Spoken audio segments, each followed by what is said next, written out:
¿Está Cristo dividido? Solamente en Estados Unidos hay más de 250 denominaciones principales, además de centenares de sectas y agrupaciones pequeñas. ¿Por qué? ¿Cuándo se originó toda esta confusión? ¿Cuánto sabe usted realmente acerca de la verdadera iglesia? ¿Dónde ha estado? ¿Supone usted que la verdadera iglesia fue restablecida en la Reforma Protestante?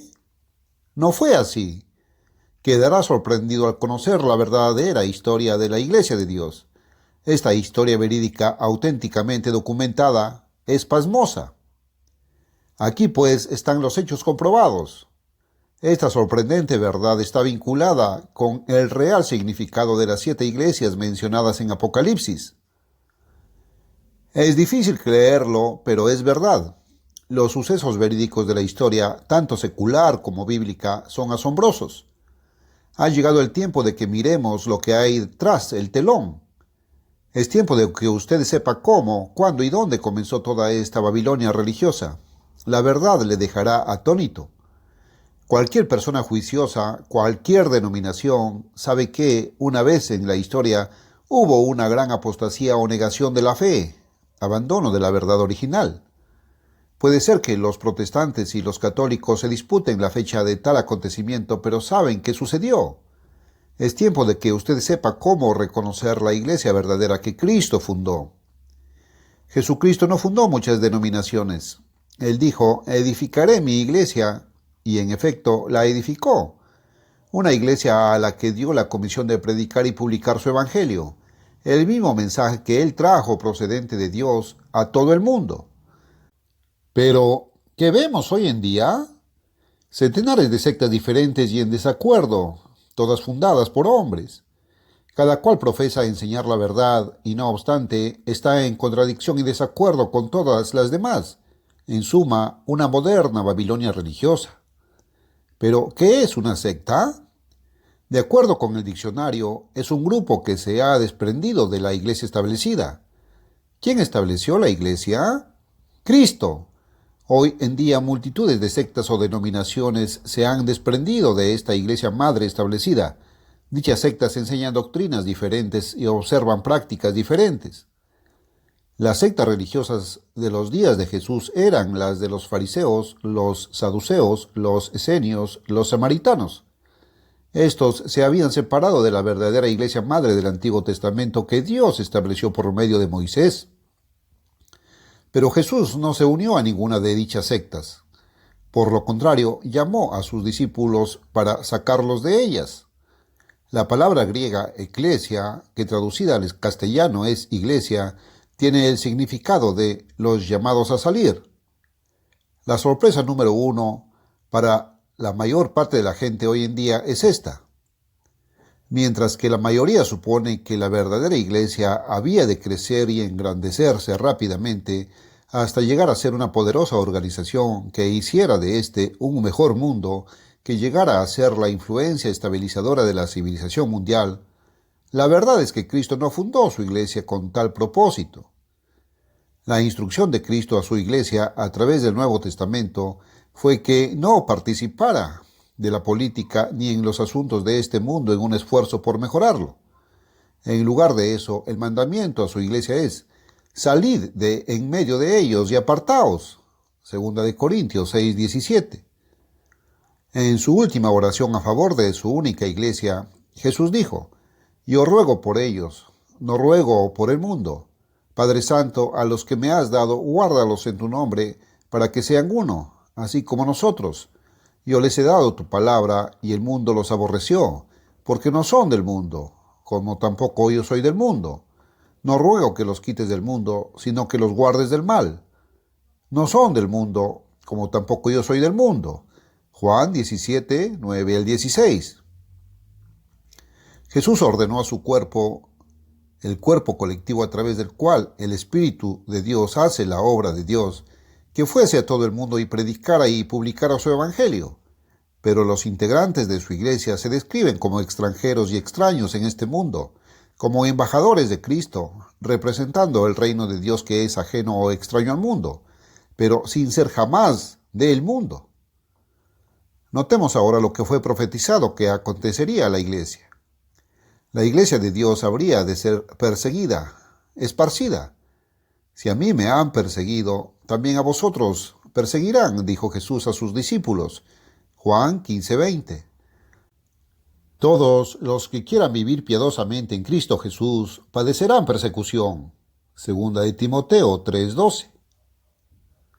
La noche de su captura, para ser crucificado, Cristo dijo: escrito está, heriré al pastor y serán esparcidas las ovejas. Marcos 14:27. Después de que él, el pastor, fue crucificado, las ovejas, su iglesia, habían de ser esparcidas. Ya con anterioridad, esa misma noche, Jesús había dicho a sus discípulos: seréis esparcidos. Juan 16:32. Esta persecución y dispersión empezó muy pronto. Notemos lo que dice Hechos 8:1. Y en aquel día hubo una gran persecución en la iglesia que estaba en Jerusalén, y todos fueron esparcidos por las tierras de Judea y de Samaria, salvo los apóstoles. Lea lo que dice Daniel acerca de la iglesia verdadera. Y los sabios del pueblo darán sabiduría a muchos y caerán a cuchillo y a fuego en cautividad y despojo por días. Y en su caer serán ayudados de pequeño socorro, y muchos se juntarán a ellos con lisonjas. Y algunos de los sabios caerán para ser purgados, y limpiados, y emblanquecidos, hasta el tiempo determinado. Daniel 11:33-35. El profeta Ezequiel predijo esta dispersión, capítulo 34. Daniel la predijo una vez más, y cuando se acabe la dispersión del poder del pueblo santo, la iglesia, todas estas cosas serán cumplidas, es decir, el fin o cumplimiento de la era. Daniel 12:7. En ninguna parte encontramos profecía alguna de que la iglesia verdadera debería de llegar a ser grande y poderosa y ejercer influencia en este mundo. Antes bien, Jesús la llamó manada pequeña, Lucas 12:32, despreciada, perseguida, esparcida por el mundo, separada del mundo, esparcida pero nunca dividida. Siempre una iglesia proclamando lo mismo, no muchas sectas diferentes. Usted no ha leído mucha de la historia de esa iglesia. Aún los historiadores nunca supieron a dónde recurrir para hallar la iglesia verdadera, porque ellos ni siquiera supieron cuál era la iglesia verdadera. Por otra parte, todas las profecías anunciaron que en el mundo tendría lugar una gran apostasía, engaño, falso cristianismo y división. Jesús predijo el primer acontecimiento que había de ocurrir en el mundo, una gran impostura, que culminaría en nuestros días en la gran tribulación. Mirad que nadie os engañe, porque vendrán muchos en mi nombre diciendo: yo soy el Cristo, y a muchos engañarán. Mateo 24:4-5. Nótese que no eran unos pocos los que habían de ser engañados, sino muchos. Era la minoría, los pocos quienes habían de llegar a ser verdaderos cristianos. Sí, los muchos vendrían en el nombre de Jesús, proclamando que Jesús es el Cristo. Sí, predicando a Cristo al mundo y no obstante engañando al mundo. Jesús había descrito esta misma condición cuando dijo: ancha es la puerta y espacioso el camino que lleva a la perdición, y muchos son los que entran por ella, porque estrecha es la puerta y angosto el camino que lleva a la vida, y pocos son los que la hallan. Mateo 7:13-14. Eso no es lo que el mundo cree, ¿verdad? Probablemente no es eso lo que usted había oído siempre y dado por seguro. Pero eso es lo que Cristo dijo. ¡Cuán engañado está el mundo! Y no es de extrañar, porque Satanás mismo se describe en la Biblia como el Dios de este mundo, 2 Corintios 4:4. Se aparece no como diablo, sino como Dios, como un ángel de luz. Y en Apocalipsis 12:9 leemos que Satanás engaña a todo el mundo. ¿Sorprendente? Claro que lo es. ¿Difícil de creerse? Sí, pero es verdad. ¿Pero cómo fueron engañados la mayoría? Simplemente por la predicación acerca de la persona de Cristo, ensalzando sus virtudes, adorándole y sin embargo negando su mensaje, su evangelio, porque sustituyen creencias paganas mientras predican acerca de Cristo. ¡Qué hábil impostura! Y muchos, quizás la mayoría, de quienes así predican en el nombre de Cristo son sinceros, pero están engañados. Es Satanás quien ha engañado aún a los predicadores. Es Satanás quien se ha hecho el Dios de este mundo y por lo tanto es adorado como Dios. Aunque parezca extraño, este mundo no conoce al verdadero Dios. Este mundo cree que si uno acepta a Cristo, hace su decisión por Cristo, adora a Cristo, ya es salvo. Eso es lo que predican muchos hoy en día.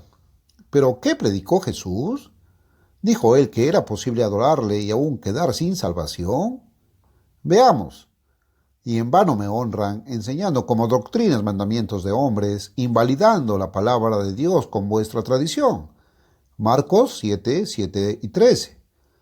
Es difícil creer lo que acabamos de leer, ¿no es así? Usted está tan intoxicado, tan envenenado, tan engañado con las falsedades de este mundo, las imposturas de Satanás, que aún las palabras de Jesús parecen increíbles.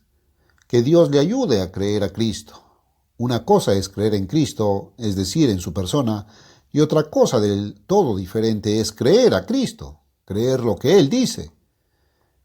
Es de asombrar cómo ha sido engañada la gran mayoría por los ministros que vienen en el nombre de Jesucristo, proclamando que Jesús es el Cristo, pero enseñando un evangelio diferente y una fe diferente. Estos ministros son los que, habiendo sido engañados desde su niñez, crecieron en medio de estas creencias falsas, ingresaron al ministerio para ganarse la vida, lo escogieron como su vocación o trabajo, decidieron elegirse ellos mismos representantes de Cristo y, sin embargo, nunca fueron llamados por Cristo para ser sus ministros. Ellos se han hecho emplear por los hombres y, por lo tanto, tienen que predicar lo que los hombres quieren oír. No corrigen ni reprueban a sus congregaciones por rechazar las doctrinas que Jesús enseñó y por transgredir la ley de Dios, lo cual la Biblia define como pecado. En realidad, son muy pocos los que saben qué es la iglesia verdadera.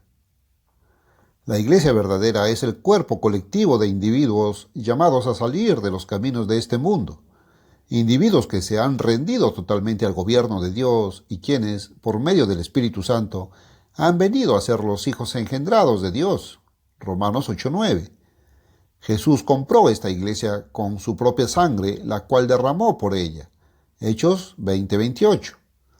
La iglesia verdadera no es una denominación organizada políticamente a la que uno se asocia o se inscribe como miembro para obtener la salvación. Jesús no murió por la organización religiosa de otro individuo, llamada iglesia. El hecho de que usted se asocia a una congregación local no lo coloca dentro de la iglesia de Dios. Usted no puede unirse a la iglesia verdadera, solo Dios puede colocarlo dentro de ella por medio de su Espíritu Santo, porque por un Espíritu somos todos bautizados colocados dentro de, un cuerpo. 1 Corintios 12:13. Dios le hace a usted miembro de la iglesia si usted rinde su vida a Él, aun en el caso de que usted no tenga iglesia local con quien fraternizar. La iglesia se llama el cuerpo de Cristo porque es un organismo espiritual cuya cabeza activa y viviente es Jesucristo, en el mismo sentido que el esposo es cabeza de la esposa. Efesios 5, 23 y 31. ¿Y cómo ingresa uno a la iglesia de Dios? Lo explicaremos a continuación. Cuando nació la iglesia de Dios, el día de Pentecostés, Pedro contestó esa pregunta cuando dijo: arrepentíos y bautícese cada uno de vosotros en el nombre de Jesucristo para remisión de pecados, y recibiréis el don del Espíritu Santo. Hechos 2:38. Tenemos que darnos cuenta de que nuestros propios caminos son equivocados, que nos han acarreado todo el sufrimiento que nos rodea. Tenemos que estar dispuestos a arrepentirnos y volvernos completamente de nuestros caminos pasados y dejar que Dios gobierne nuestras vidas. Entonces debemos ser bautizados. Pablo explica lo anterior en Romanos 6, del 1 al 6, como la señal exterior de nuestra buena voluntad de sepultar completamente nuestro viejo hombre en una tumba acuática y ser levantados para andar en novedad de vida, siguiendo el ejemplo de Jesús. Enseguida se nos promete el don del Espíritu Santo que nos guía a la obediencia e imitación a Cristo, nuestro verdadero Señor y Maestro. Este don nos coloca dentro de la iglesia, como leemos en 1 Corintios 12:13. Antes que Jesús ascendiera al Padre, pidió en oración que su iglesia fuera una, en el nombre del Padre.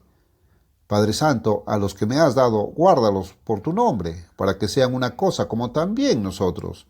Juan 17:11. La iglesia verdadera, la iglesia de Dios, 1 de Corintios 1:2, no se compone de muchas denominaciones divididas en contienda, sino que es una sola iglesia compuesta de muchos miembros esparcidos, una iglesia unida en espíritu, mente, actitud y corazón, porque sus miembros han rendido totalmente sus voluntades a Dios y se han humillado para ser corregidos y reprobados por la palabra de Dios, la Biblia. ¿Cuántas denominaciones han estado dispuestas a admitir sus errores? ¿Cuántas han permitido que el Espíritu Santo las guíe a la verdad? La iglesia que Jesús está edificando es el cuerpo colectivo de individuos esparcidos que tienen el Espíritu Santo de Dios, que admiten sus equivocaciones, como lo hizo el apóstol Pedro cuando cometió un serio error, Gálatas 2:11, y que aceptan la verdad. Considere ahora la promesa de Jesús en Juan 16:13. Prometió que enviaría el Espíritu de verdad, que os guiará a toda verdad. Aquí está la clave que prueba quiénes están dentro de la iglesia de Dios. Esta se compone solamente de aquellos que están creciendo en la verdad, conforme Dios la va revelando. En el momento que alguno deja de crecer y solo quiere retener el conocimiento que tenía 5 o 10 años atrás, a partir de ese preciso momento, el Espíritu Santo cesa de vivir en él. Son pocos, no la mayoría, los que entienden la verdad en esta era. Mirad, hermanos, vuestra vocación, que no sois muchos sabios según la carne, no muchos poderosos, no muchos nobles. 1 de Corintios 1:26. El mundo no puede recibir la verdad. Juan 1:5. Jesús explicó el porqué cuando dijo: los hombres amaron más las tinieblas que la luz, porque sus obras eran malas. Juan 3:19. Pero el mundo no cree que sus obras son malas, y no es raro, porque el mundo entero ha sido engañado y no lo sabe. La gente no puede reconocer la verdad cuando la escucha. Ha sido engañada sin que se dé cuenta de ello. Quiere ser arruinados por falsos ministros que predican al gusto de ellos. Era lo mismo en los días apostólicos. Escasamente 20 años después de la crucifixión de Jesús, el apóstol Pablo, en una de sus primeras cartas inspiradas, previno a los cristianos que no se dejasen engañar por falsa predicación o por cartas falsas que se achacaban a los apóstoles. No os engañe nadie en ninguna manera, porque no vendrá el día del Señor, el día en que Dios intervenga en los asuntos humanos, cuando Cristo retorne a gobernar las naciones, sin que venga antes la apostasía. Segunda de Tesalonicenses 2:3. Fue la partida al por mayor de cristianos que se apartaron de la verdad, el primer acontecimiento funesto que, según la profecía, había de suceder a la iglesia. En Hechos 20, del 29 al 39, Pablo, el maestro de los gentiles, explicó cómo iba a empezar la apostasía. Reunió a los ancianos, ministros de la iglesia de Éfeso para entregarles el mensaje final concerniente a sus responsabilidades en las congregaciones locales. Porque, dijo Pablo, yo sé que después de mi partida entrarán en medio de vosotros lobos rapaces que no perdonarán al rebaño. Y de vosotros mismos se levantarán hombres que hablen cosas perversas. ¿Con qué fin? Para arrastrar tras de sí a los discípulos, para ganar influencia personal y seguidores para sí, para empezar nuevas denominaciones. ¿Se dio cuenta de todo el significado de esos dos versículos?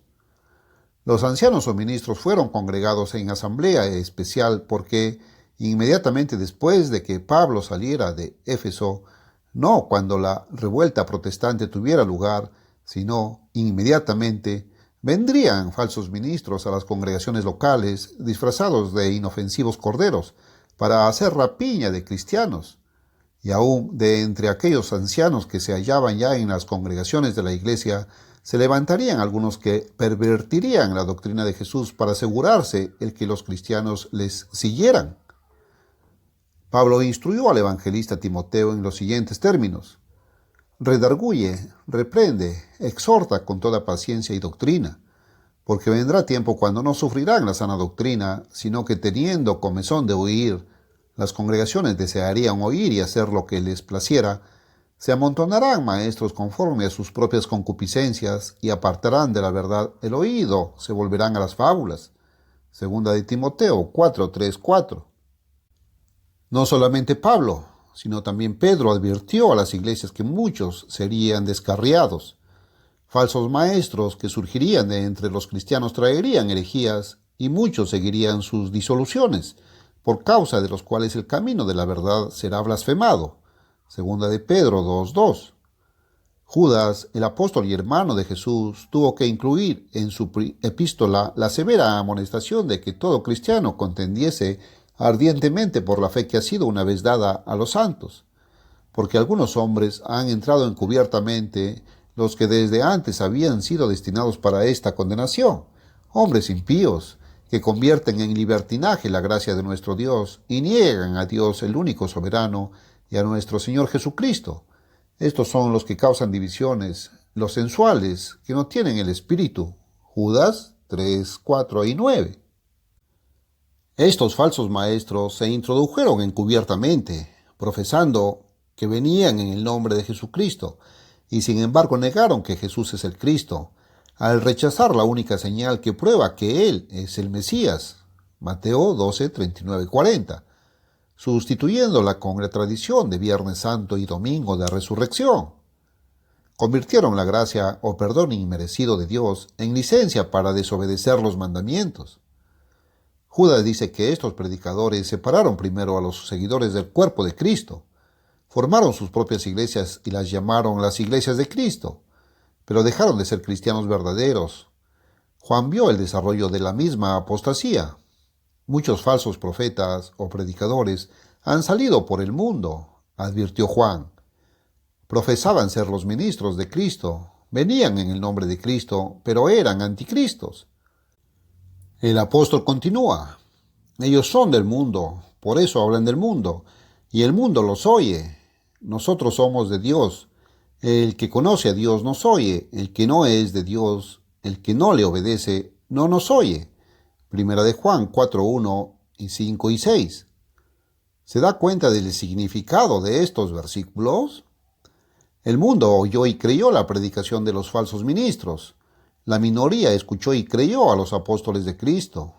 El mundo no creyó a los apóstoles. Por el contrario, aceptó a los falsos predicadores que se levantaron en la iglesia. Advierta lo que sigue. Así, ahora han surgido muchos anticristos. Salieron de nosotros, dejaron la iglesia, pero no eran de nosotros, porque si hubiesen sido de nosotros, habrían permanecido con nosotros. Pero salieron para que se manifestase que no todos son de nosotros. Primera de Juan 2:18 y 19. Eso explica por qué hay tantas denominaciones hoy. Juan escribió acerca de la misma condición en segunda de Juan 7, porque muchos engañadores han salido por el mundo.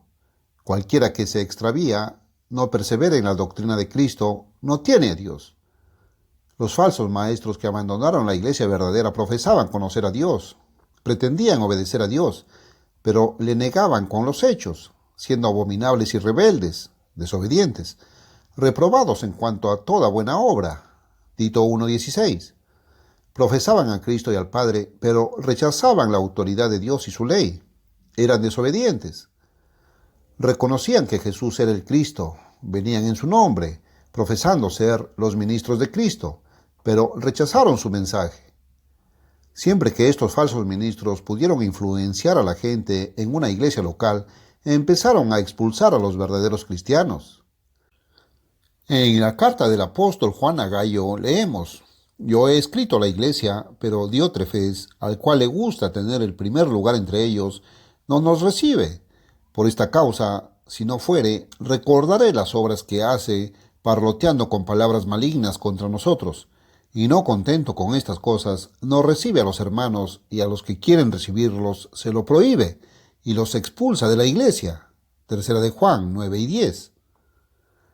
Los verdaderos cristianos, que solos componían la verdadera iglesia, eran echados de las congregaciones visibles organizadas. Eran los esparcidos de quienes Juan dijo: Por esto el mundo no nos conoce. Primera de Juan 3:1. Pero eso no significó que los individuos esparcidos no eran parte de la iglesia. Ellos eran la iglesia porque estaban unidos a Cristo por medio del Espíritu Santo. Aquellos que los expulsaron se convirtieron en la iglesia falsa, la iglesia del Dios de este mundo, la sinagoga de Satanás. Pero Jesús prometió estar con el remanente fiel de su iglesia hasta el fin de la era, para guiar a su gente hacia la verdad. ¿Dónde ha estado, pues, su iglesia durante estos 1900 años? En el libro de Apocalipsis hay una asombrosa profecía que casi nadie entiende, y sin embargo es bien clara. Es la profecía referente a las 7 iglesias. Notemos lo que dice Apocalipsis 1, del 12 al 13. Juan contempla en visión 7 candeleros y a Jesús en medio de ellos. La Biblia interpreta a los 7 candeleros como 7 particulares congregaciones eclesiásticas. Versículo 20. Se escenifica a Jesucristo habitando entre las 7 iglesias como si fueran un tipo de la iglesia entera. Allí está la contestación. Jesús mora en la iglesia entera. Puesto que esta visión muestra a Cristo morando únicamente en 7 iglesias, esas 7 iglesias representan la iglesia entera. Jesús escogió las 7 porque formaban un diseño perfecto de doble significado. Primero, dichas iglesias tipificaban las condiciones generales que prevalecen entre la gente de Dios en todas partes. Por eso hoy somos amonestados a escuchar lo que dice el Espíritu Santo a las 7 iglesias en conjunto. Segundo, esas 7 iglesias, cada una con su propia característica muy particular, fueron escogidas porque su ubicación en el orden sucesivo de una extensa ruta de correo era típica de 7 sucesivas etapas de expansión de la Iglesia de Dios a través de las edades. ¿Por qué todos los estudiantes de la Biblia hasta ahora no han podido identificar a estas iglesias? Por el hecho de que todos han asumido erróneamente que éstas representan las 7 etapas de las iglesias visibles organizadas que se han dado sí mismas el nombre de cristianas. En otras palabras, la gente mundana supone que las iglesias de este mundo están representadas en Apocalipsis 2 y 3 como continuaciones de la iglesia verdadera de los días apostólicos. Todos, al parecer, han supuesto que siguiendo a la iglesia apostólica, estas 7 iglesias ilustran el curso de la historia de la iglesia griega y la católica romana y las iglesias protestantes, las iglesias del Dios de este mundo. Dicha suposición es falsa. Estos 2 capítulos de Apocalipsis representan y dan el mensaje a la verdadera iglesia de Dios, la iglesia en la cual Cristo vive y obra, la iglesia que es su cuerpo, su instrumentalidad, la iglesia que Él usa. Es la iglesia que fue esparcida, perseguida, desorganizada, de la cual muchos de sus miembros han sido martirizados.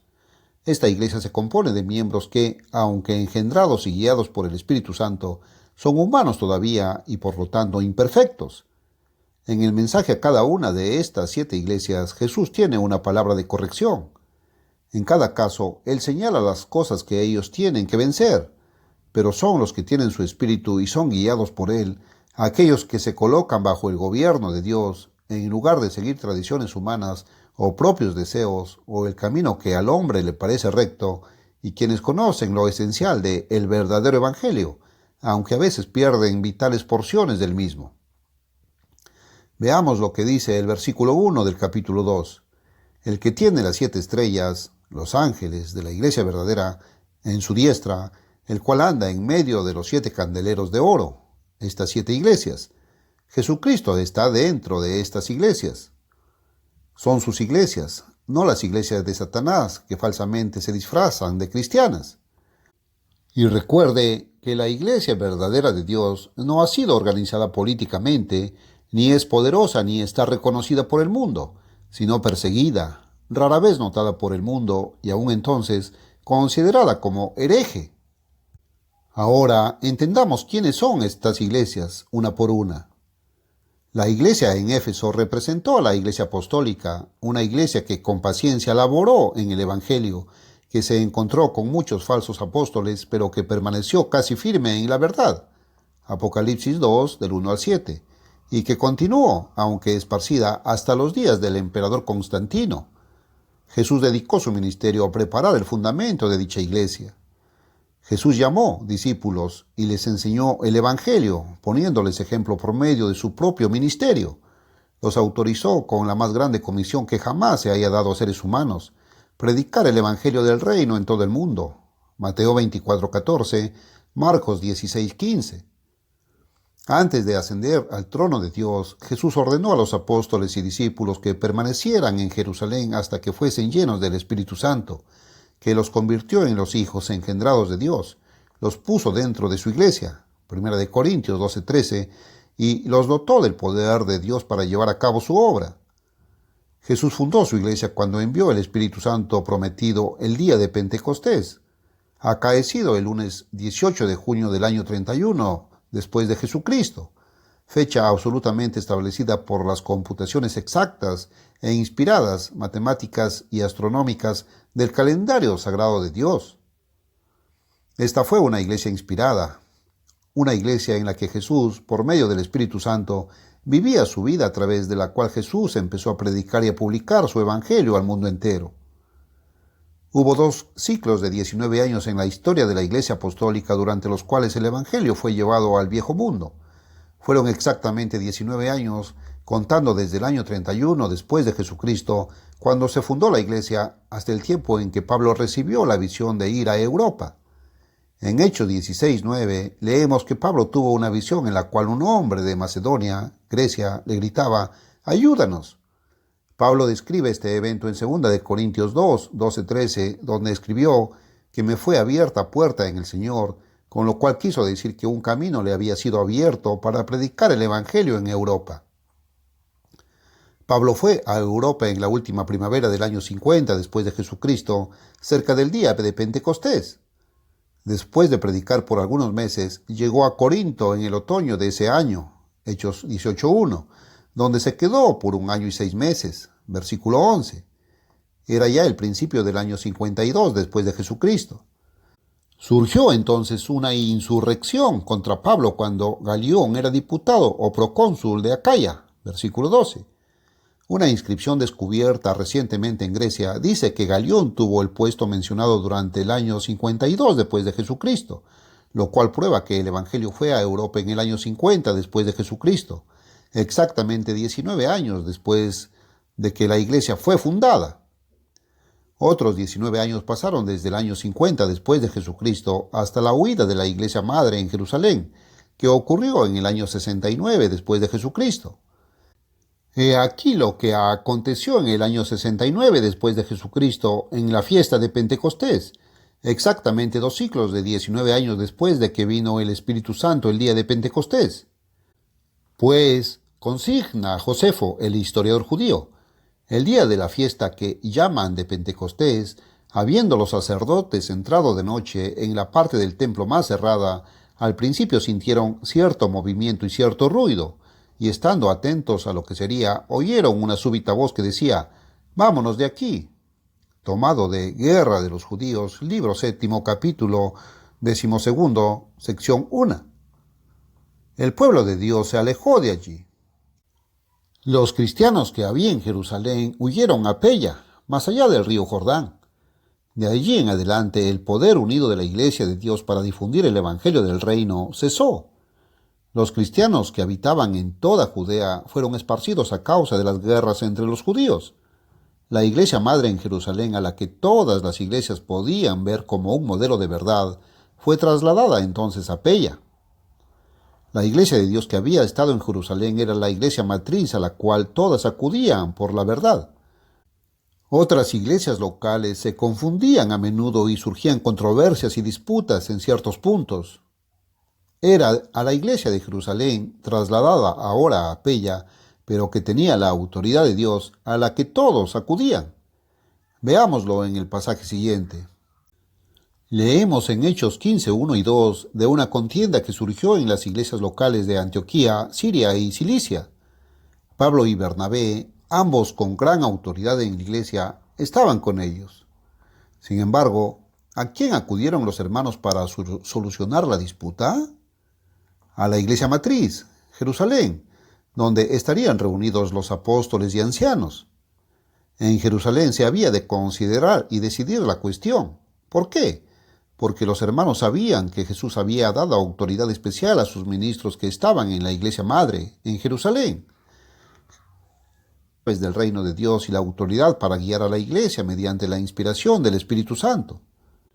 Ellos podían atar o prohibir ciertas cosas y podían desatar o permitir ciertas cosas.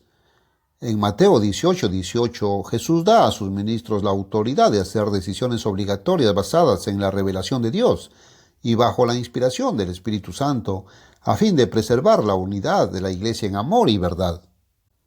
Esto explica por qué los hermanos mencionados en el libro de Hechos acudieron a la iglesia madre para determinar sus cuestiones y disputas. Ellos sabían que Jesús había prometido guiar a sus apóstoles hacia toda la verdad. Juan 16:13. Los apóstoles habían sido entrenados completamente y estaban preparados para encargarse de sus responsabilidades mediante la corrección, reprensión e instrucción que recibieron personalmente de Jesús. A su vez, los apóstoles habían instruido cabalmente a los ancianos y a la congregación en Jerusalén en el camino de la verdad.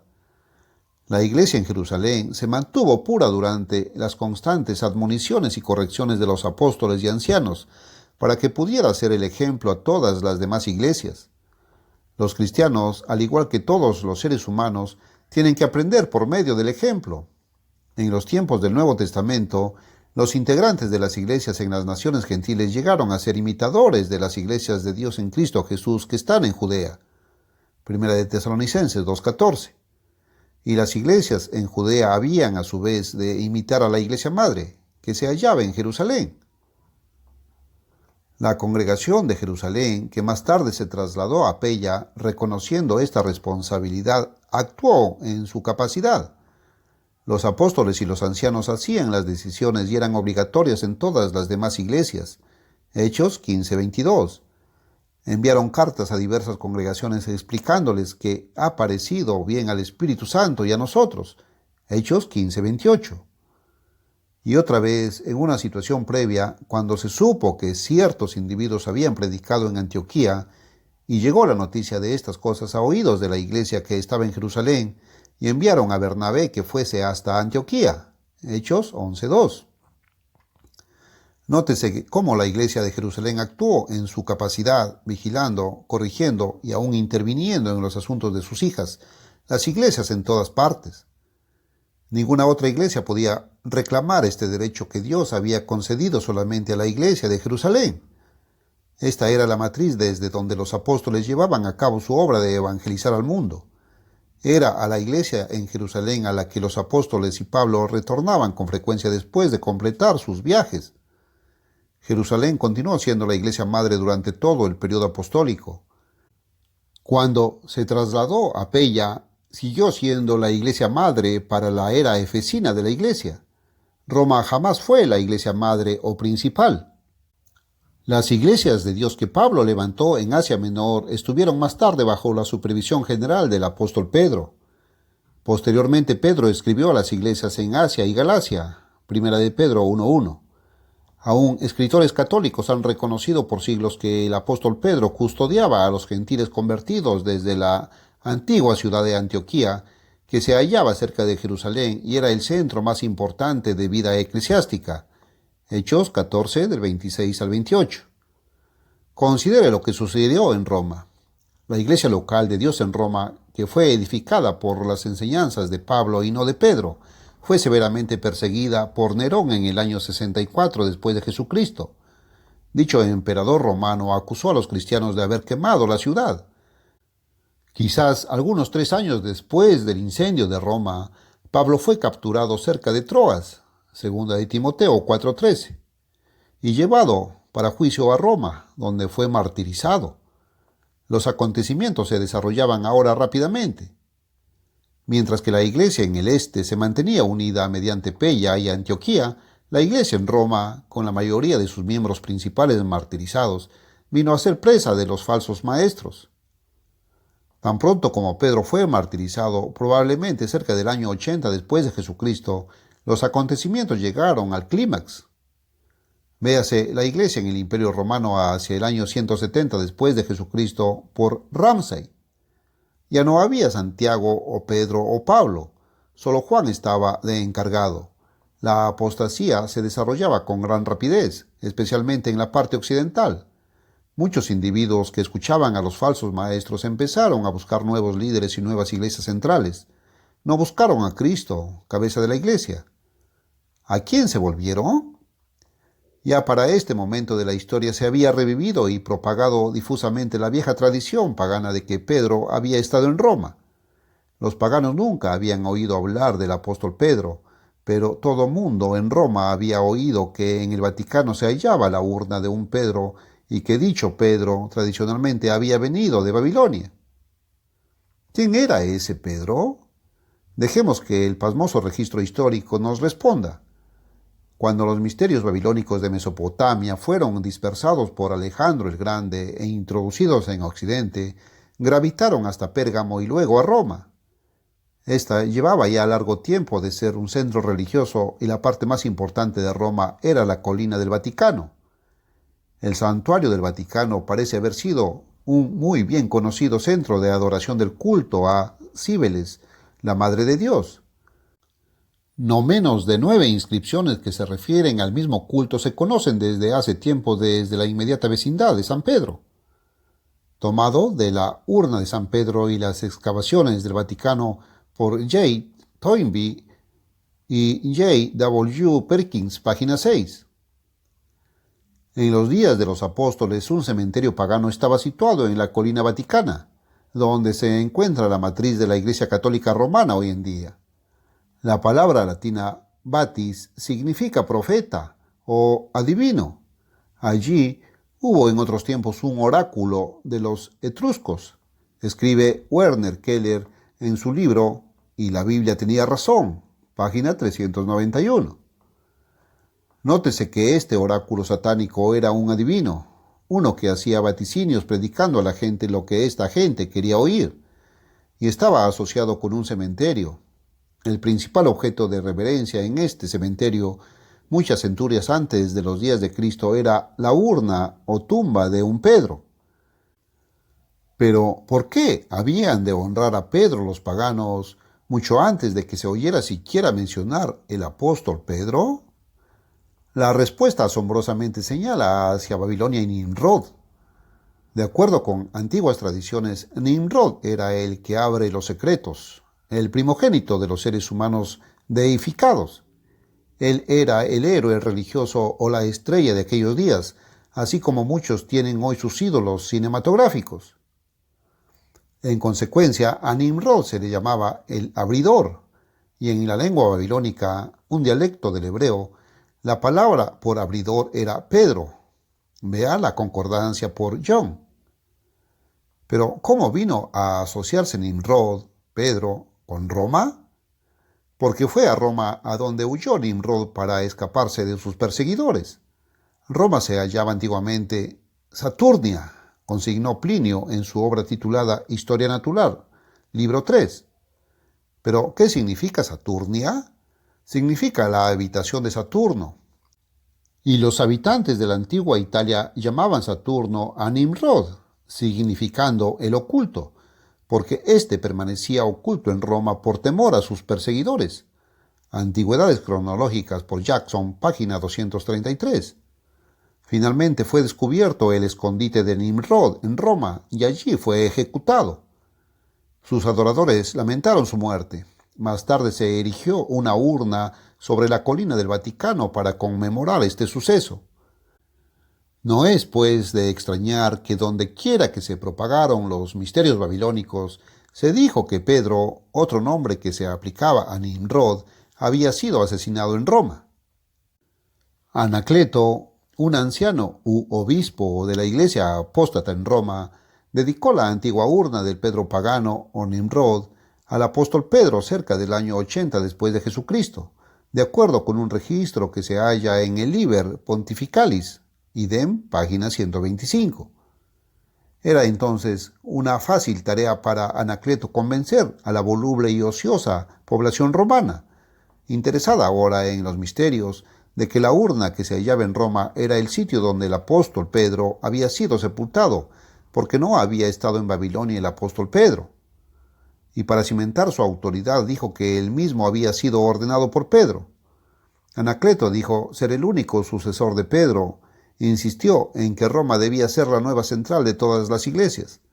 Cuando corrió la noticia de la pretendida autoridad del obispo de Roma, muchos otros falsos maestros vieron la ventaja de adherirse a Anacleto. Asociados con él, ellos también podían usar el nombre de Pedro y adoptar las costumbres que se celebraban en honor del Salvador pagano y atribuir dichas costumbres a Cristo, a fin de crear seguidores para sí. Así fue como la nueva central de las iglesias apóstatas gravitó rápidamente a Roma. Se requería ahora gran esfuerzo para contender por la fe que fue una vez entregada. Judas 3. La iglesia había dejado su primer amor, pero aún había iglesias fieles, aunque pequeñas en número, que guardaban los mandamientos de Dios y el testimonio de Jesucristo. Apocalipsis 12:17. El mundo les llamaba nazarenos, el mismo nombre empleado en la Biblia para referirse a Pablo y la iglesia verdadera. Hechos 24:5. He aquí lo que dice de ellos la Enciclopedia Británica. Nazarenos, una oscura secta judío-cristiana, dataron su establecimiento en Pella a contar de la huida de judíos cristianos de Jerusalén inmediatamente antes del sitio ocurrido en el año 70 después de Jesucristo. Jerónimo dice que los nazarenos creían en Cristo, el Hijo de Dios, nacido de la Virgen María, que sufrió bajo Poncio Pilato y resucitó, pero agrega que, deseando ser judíos y cristianos, no son ni lo uno ni lo otro, mientras que se adhieren lo más posible a la economía mosaica en lo que respecta a circuncisión, sábados, comidas y demás. No se rehúsan a reconocer el apostolado de Pablo o los derechos de los cristianos gentiles. Del artículo Nazarenos, Enciclopedia Británica, edición 11ª, volumen 19avo, página 319. Entre los gentiles, las iglesias en Asia permanecieron de lo más fiel a la palabra de Dios. Recogemos la historia de la iglesia verdadera en las vidas de hombres como Policarpo y Polícrates. A estos les llamaban cuartodecimani, porque observaban la verdadera Pascua en lugar del domingo de resurrección. He aquí lo que los primitivos historiadores católicos admiten acerca de la iglesia verdadera. Mas Policarpo también no solo había sido instruido por los apóstoles y conversado con muchos que habían visto a Cristo, sino que había sido también nombrado por los apóstoles de Asia obispo de la iglesia de Esmirna. Fue él quien, al venir a Roma en los días de Aniceto, obispo de Roma, alrededor del año 154 después de Jesucristo, hizo que muchos se volvieran de heréticas a la iglesia de Dios, proclamando que él había recibido esta única y sola verdad de los apóstoles, mientras se hallaba en Roma. Policarpo discutió con el obispo romano la cuestión de la introducción de la fiesta pagana de resurrección en lugar de la Pascua. Ireno continuó, porque ni Aniceto, el obispo de Roma, pudo persuadir a Policarpo de que no la observase, la Pascua, porque él siempre la había observado con Juan, el discípulo de nuestro Señor, y el resto de los apóstoles con quienes se asociaba, y tampoco Policarpo persuadió a Aniceto a observarla, ya que dijo que él estaba obligado a seguir las costumbres de los presbíteros que le antecedieron. Citado de Eusebius Ecclesiastical History, libro 5, capítulo 24, en The Nicene and Post, Nicene Fathers, volumen 1. Nótese que el obispo Aniceto no tenía bases bíblicas. Él determinó seguir las costumbres de los hombres, domingo de resurrección. Pero la controversia acerca del domingo de resurrección no terminó allí. Al cabo de 35 años surgió vehementemente entre Polícrates de Asia Menor y Víctor de Roma, quienes atentaron a extirpar de raíz iglesias de Dios enteras, que observaban la tradición de una antigua costumbre, la verdadera Pascua. He aquí parte de la directa respuesta que dio Polícrates a Víctor, vindicando la verdad de Dios. En cuanto a nosotros, pues, observamos escrupulosamente el día exacto, sin añadir ni quitar, porque en Asia grandes luminarias han ido a su descanso, las cuales se levantarán de nuevo el día de la venida del Señor. Me refiero a Felipe, uno de los 12 apóstoles, Juan, quien para más señas se reclinó en el seno del Señor, luego está Policarpo.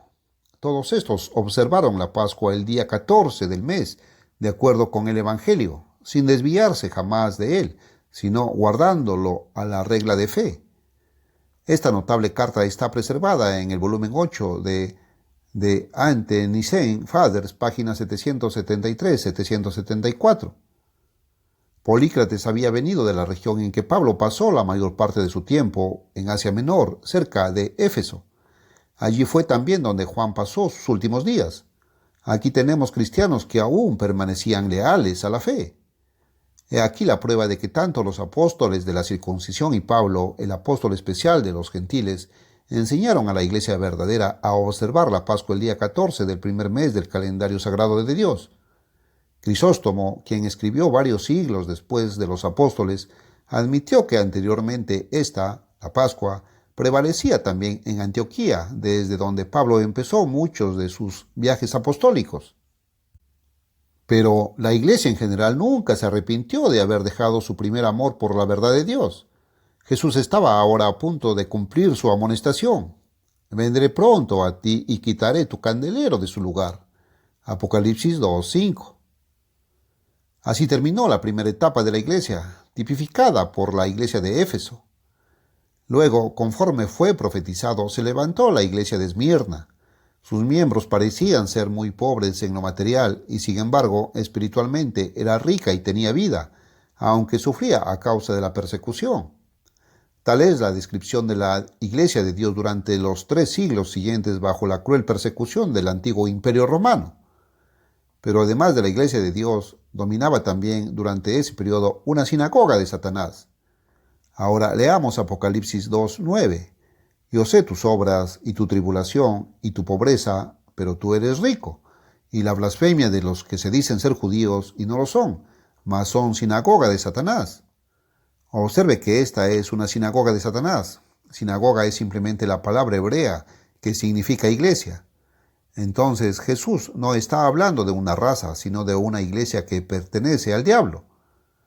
Los de esta iglesia dicen que espiritualmente son judíos. ¿Por qué? Porque Jesús dijo, la salvación, viene de los judíos. Juan 4:22. Al judío primeramente y también al griego. Romanos 1:16. Mas es judío, dice Pablo, el que lo es en lo interior, y la circuncisión es la del corazón, en espíritu, no en letra, la alabanza del cual no es de los hombres, sino de Dios. Romanos 2:29.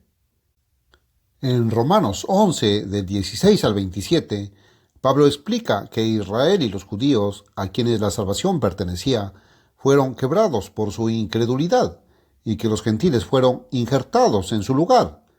Pero una vez injertados, dejaron de ser gentiles, que en otro tiempo vosotros los gentiles en la carne. Efesios 2:11. Ahora son todos uno en Cristo Jesús. Ya no sois extranjeros ni advenedizos, sino juntamente ciudadanos con los santos y domésticos de Dios. Efesios 2:19. De manera que era esta una iglesia compuesta por gentiles, que reclamaban tener la salvación, pretendían ser judíos en lo interior, se disfrazaban para parecer como una iglesia cristiana y no obstante eran el instrumento mismo del propio Satanás. Esta sinagoga de Satanás es la gran iglesia apóstata que se desarrolló después del año 80 después de Jesucristo y que finalmente quedó reconocida como la religión de Estado del Imperio Romano. Esa iglesia ha tenido muchas hijas protestantes que también son las hijas de Satanás. Apocalipsis 17. ¿Qué sucedió que hizo posible que se borrara la iglesia verdadera y la Pascua verdadera? Dejamos que nos conteste Eusebio, el historiador católico que vivió en los días de Constantino. Pero ya antes había tenido lugar otro desorden sumamente virulento que afligió a la iglesia durante largo tiempo. Me refiero a la diferencia relativa a el Domingo de Resurrección, porque mientras que un partido sostenía que la costumbre judía, la fecha de la Pascua, el 14 de Abib o Nisán, debía ser adherida, el otro no quiso. De consiguiente, estando así dividida la gente en todas partes en este respecto, no apareció ninguno que fuera capaz de idear un remedio, porque la controversia continuó dividida imparcialmente entre ambos partidos. Constantino pareció ser el único individuo sobre la tierra capaz. Él convocó un concilio general, Después de concluido el concilio niceno, el emperador Constantino envió la siguiente carta a todas las iglesias. En esta asamblea se discutió la cuestión concerniente a Domingo de Resurrección. En primer lugar, pareció una cosa indigna que en la celebración de esta fiesta siguiéramos la práctica de los judíos. No tengamos pues nada en común con los judíos. Ha sido determinado por el fallo común de todos que la fiesta de Domingo de Resurrección sea observada en uno y el mismo día. El Concilio de Nicea decidió, bajo su autoridad, que la Pascua de Resurrección tenía que ser celebrada en domingo y que la Pascua instituida por Dios tenía que ser prohibida. No todos aceptaron los decretos del concilio, que por primera vez estableció al catolicismo como la religión del Estado, y a los que continuaron en pro de la verdad, el emperador les dirigió una carta oficial en los siguientes términos. Víctor Constantino, Máximo Augusto, a los herejes. Hablar de vuestra criminalidad en los términos que ésta se merece demanda más tiempo y ocio que el que yo puedo dar. ¿Por qué no atacar de inmediato a la raíz, por así, de tan grande perjuicio? Se refería a la verdad de Dios, por medio de una manifestación pública de desagrado, en otras palabras, incitando a la persecución. Constantino continúa. Por lo demás, pues como ya no es posible soportar más vuestros perniciosos errores, advertimos por medio del presente estatuto que de aquí en adelante ninguno de vosotros pretenda reunirse en asambleas. Hemos ordenado, de consiguiente, que seáis despojados de todas las casas en las que acostumbráis celebrar vuestras asambleas, y prohibimos la celebración de vuestras supersticiones y vuestras absurdas asambleas, no en público meramente, sino en cualquier casa particular u otro sitio cualquiera. Tomad el mucho mejor curso de ingresar a la Iglesia Católica. Hemos mandado que seáis positivamente despojados de cualquier punto de reunión para vuestras asambleas supersticiosas, me refiero a todas las casas de oración, y que éstas sean traspasadas sin dilación a la Iglesia Católica, que los otros lugares sean confiscados para servicio público y que no se deje ninguna facilidad en lo absoluto para futuras reuniones, a fin de que a partir de este día ninguna de vuestras asambleas ilegales pretenda aparecer en algún sitio, ya sea privado o público. Hágase del conocimiento público el presente edicto, tomado de la vida de Constantino por Eusebio, libro 3. Por esa razón, la Iglesia verdadera fue forzada a huir por espacio de 1260 años. Parece increíble, pero es verdad. El servil Eusebio resume la hazaña de Constantino en la siguiente declaración. Y el crédito de haber alcanzado esta magna obra de borrar la verdad, solo nuestro emperador, que gozaba de la protección del cielo de entre todos los que le precedieron, pudo atribuírselo a sí mismo. Libro 3, capítulo 66. Todo el mundo era obligado ahora a observar la Pascua pagana de Resurrección, o a huir de los confines del Imperio Romano. Ni aun las persecuciones de la Roma pagana igualaron a la terrible matanza de la Roma cristiana de Constantino. Desde el Concilio de Nicea, 325 después de Jesucristo, hasta casi a la muerte de Constantino, la persecución se intensificó por 10 largos años, como fue profetizado. Véase Apocalipsis 2:10, donde un día profético representa un año en cumplimiento. Números 14:34. Es sólo de los enemigos de la Iglesia de Dios de donde obtenemos escasos y maliciosos datos acerca del pueblo de Dios, que ahora era malignamente tachado de hereje y enemigo de la Iglesia. Estos registros atribuyen a la gente de Dios creencias que nunca tuvo. Los herejes y la gente de Dios son a menudo llamados por el mismo nombre. Durante siglos, los escritores católicos mencionaron pequeños remanentes de la Iglesia verdadera dentro de los límites del Imperio Romano. A veces eran individuos, otras veces familias esparcidas, y especialmente en el cercano Oriente, había todavía unas pocas congregaciones locales que predicaban el Evangelio y guardaban los mandamientos. Mucho después, al principio del siglo V, en Asia Menor, el obispo Crisóstomo deploraba que miembros de la Iglesia Católica, al aprender la verdad que les impartían los remanentes esparcidos de la Iglesia de Dios, se arrepentían de sus caminos y empezaban a observar el sábado y la fiesta de trompetas, la fiesta de las cabañas y la fiesta del gran día de expiación. Antigüedades de la Iglesia Cristiana por Bingham, tomo 16, capítulo 6. Como resultado del Concilio de Nicea 325 después de Jesucristo, la gran iglesia falsa comenzó los 1260 años de tribulación, Apocalipsis 12:6, con toda su fuerza. La iglesia verdadera huyó a los valles y a las montañas de Europa y Asia Menor. Ahora tome nota de lo que Juan escribe a la siguiente etapa de la iglesia de Dios, la iglesia de Pérgamo. Yo sé tus obras y dónde moras, donde está la silla de Satanás, y retienes mi nombre y no has negado mi fe. Apocalipsis 2:13. La iglesia local a la que Juan escribió estaba situada en Pérgamo, capital de la provincia romana de Asia en Asia Menor.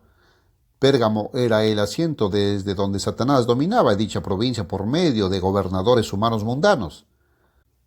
Así como la iglesia local ubicada en Pérgamo se hallaba en una ciudad donde Satanás tenía subyugados a los políticos, de la misma manera la siguiente obra de la iglesia de Dios ocurrió dentro de los confines del gobierno de Satanás, el Imperio Romano Oriental, donde se encontraba un pequeño cuerpo del pueblo de Dios. Fue cerca del año 650 después de Jesucristo cuando Dios, como por milagro, levantó de entre el remanente disperso de su iglesia en Capadocia y Armenia a un hombre culto e instruido llamado Constantino de Manali, quien revitalizó a su gente y propagó el evangelio. Alguien obsequió a de Manali unas porciones de la Biblia y después de estudiarlas quedó profundamente sorprendido por la verdad que encontró revelada en ellas. Pronto empezó a predicar y con la ayuda de evangelistas entrenados encontró tan abundante cosecha que fueron decenas de millares los que se convirtieron a la verdad. Después de 27 años de misterio, Constantino de Manali, muerto a pedradas en el año 684, pero un oficial, Simeón, que fue enviado a destruirlo, quedó tan hondamente conmovido por su muerte que se volvió a la verdad y llevó adelante el evangelio hasta que él mismo fue quemado en la hoguera 6 años más tarde. 100 años después, Dios levantó a un tercer ministro, Sergio, para guiar a sus hijos, quienes ya para entonces estaban permitiendo que crecieran muchas enseñanzas falsas entre ellos.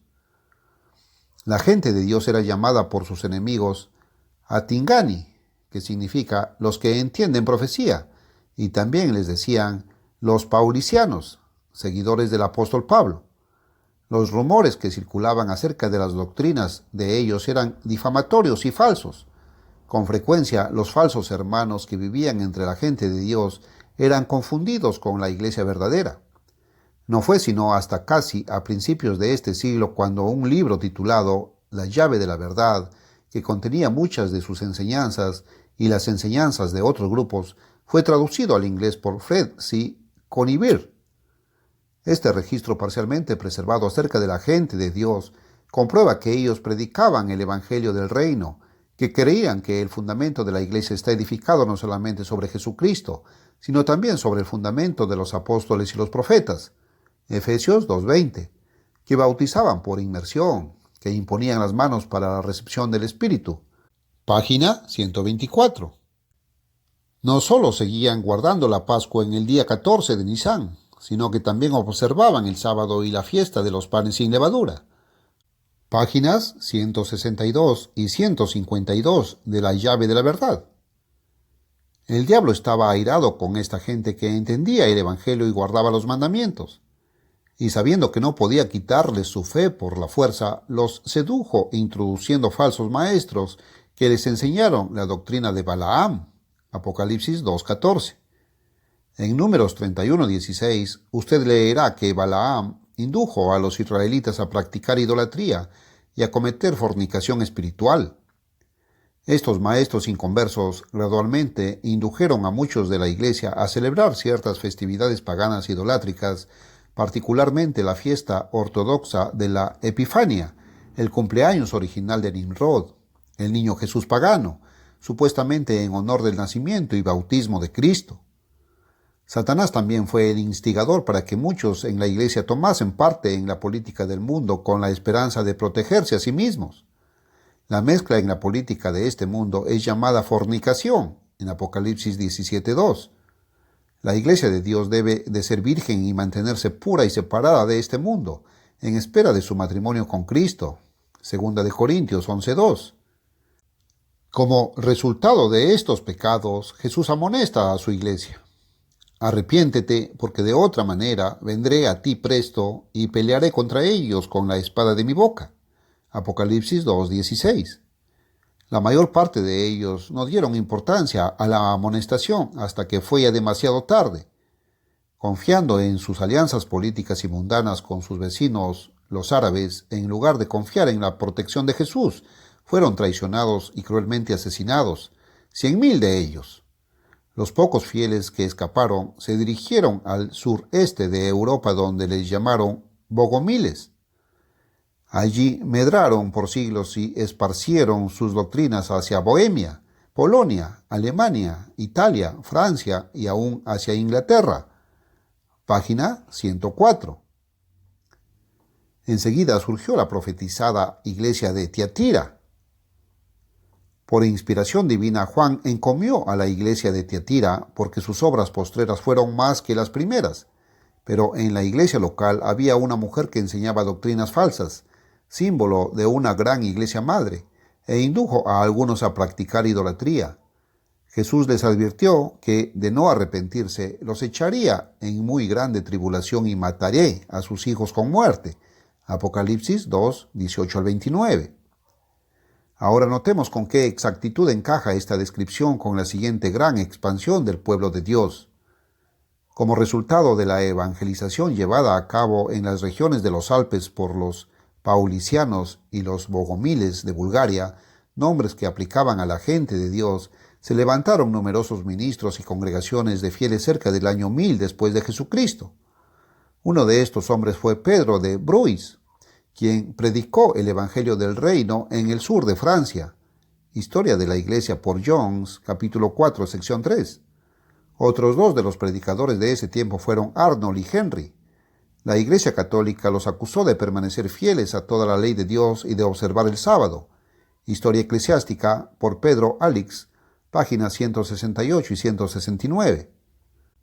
El historiador luterano Mosheim admite que las congregaciones de la Iglesia de Dios en el siglo XII tenían una idea de que la observancia de la ley de Moisés en todo, excepto en el ofrecimiento de sacrificios, era obligatoria sobre los cristianos, y se abstenían de aquellas carnes cuyo uso era prohibido bajo la economía mosaica, y celebraban el sábado de los judíos. El segundo dogma que distinguía a esta secta fue su oposición a la doctrina de tres personas en la naturaleza divina. Sí, ellos sabían que Dios no es una trinidad, sino una familia. Una cruzada fue instituida en contra de muchos de los integrantes de la iglesia verdadera en el sur de Francia. Miles perecieron, pero cuando parecía que la primera obra pronto terminaría, se levantó un líder aún más grande entre la gente de Dios. Estaba ya por concluirse el siglo XII. En Lyon, Francia, vivía un comerciante extraordinariamente próspero llamado Pedro Baldo. Un día, estando en compañía de algunos ciudadanos principales, de repente uno de sus amigos cayó muerto a su lado. Espantado, se preguntó: «Si la muerte me hubiera derribado así, ¿qué hubiera sido de mi alma?». Siendo católico, Baldo preguntó a uno de los teólogos católicos: «¿Cuál es el camino perfecto?». «Aquí está el precepto de Cristo», contestó el teólogo. «Si quieres ser perfecto, anda, vende lo que tienes y dalo a los pobres, y tendrás tesoro en el cielo, y ven, sígueme». Comba, Historia de los Valdenses, página 21. Baldo vendió su propiedad y la distribuyó entre los pobres, pero de sus riquezas mandó hacer una traducción de las Sagradas Escrituras. En esta traducción notó el mandamiento a los apóstoles de predicar el Evangelio del Reino de Dios. Su mente empezaba a entender las Escrituras. Dios estaba usando a Pedro Baldo. Comba dice que él empleó en el estudio de las Escrituras el práctico sentido común que le había guiado en sus transacciones de negocios. Las palabras de Cristo eran suficientemente claras. Para Baldo era simplemente cuestión de aparejar una traducción literal. Página 243 de la Historia por Comba. El humilde remanente de la Iglesia de Dios escuchó a Baldo. Pronto se arrepintieron muchos nuevos discípulos. Llegó a tener casi tantos colaboradores como discípulos. Página 26. El mundo los llamaba los valdenses. La Iglesia de Dios proclamaba una vez más el Evangelio. Se estableció luego una escuela para ministros a fin de entrenar ayudantes que llevaran el Evangelio a otros. He aquí el asombroso registro de esta gente, fechado en 1404 y que aún se conserva. No encontramos en ningún lugar de las Escrituras del Antiguo Testamento que la luz de la verdad y de la santidad haya sido en ningún tiempo completamente extinguida. Siempre hubo hombres que caminaron fielmente por las sendas de justicia. Su número fue a veces reducido a un mínimo, pero nunca se perdió enteramente. Creemos que ha sido el mismo caso desde el tiempo de Jesucristo hasta ahora, y que así será hasta el fin. Porque si la Iglesia de Dios fue fundada, lo fue con el propósito de que permaneciera hasta el fin del tiempo. Nosotros no creemos que toda la Iglesia de Dios se apartó absolutamente del camino de la verdad, sino que una porción se rindió y, como es comúnmente visto, la mayoría fue conducida hacia el mal. Citado en la Historia por Comba, páginas 10 y 11. Sus enemigos admitieron que esta gente proclamaba el Evangelio del reino de Dios, que bautizaban a los creyentes arrepentidos y que obedecían toda la ley de Dios. Pero tal como había una profetisa falsa llamada Jezabel en la congregación local de Tiatira, así ahora había muchos falsos ministros y falsos hermanos entre la gente de Dios. Algunos se levantaron entre los valdenses y enseñaban que era correcto que los católicos y más tarde los protestantes bautizaran a sus niños o asistieran a la misa idolátrica de cuando en cuando. Otros cometieron fornicación espiritual al inmiscuirse en la política con la esperanza de evitar la persecución. Para corregir a su gente, Dios permitió que se levantara en contra de ellos una terrible cruzada 300 años después de la muerte de Baldo. Solo unos pocos fieles escaparon. Una vez más, vemos el hecho repetido de que después de unas pocas generaciones, las congregaciones locales ya no se componen de hermanos verdaderamente convertidos, sino de inconversos y creyentes a medias, tibios que o bien caen en completo error con motivo de la persecución, o son obligados a dar sus vidas por la fe, como profetizó Daniel.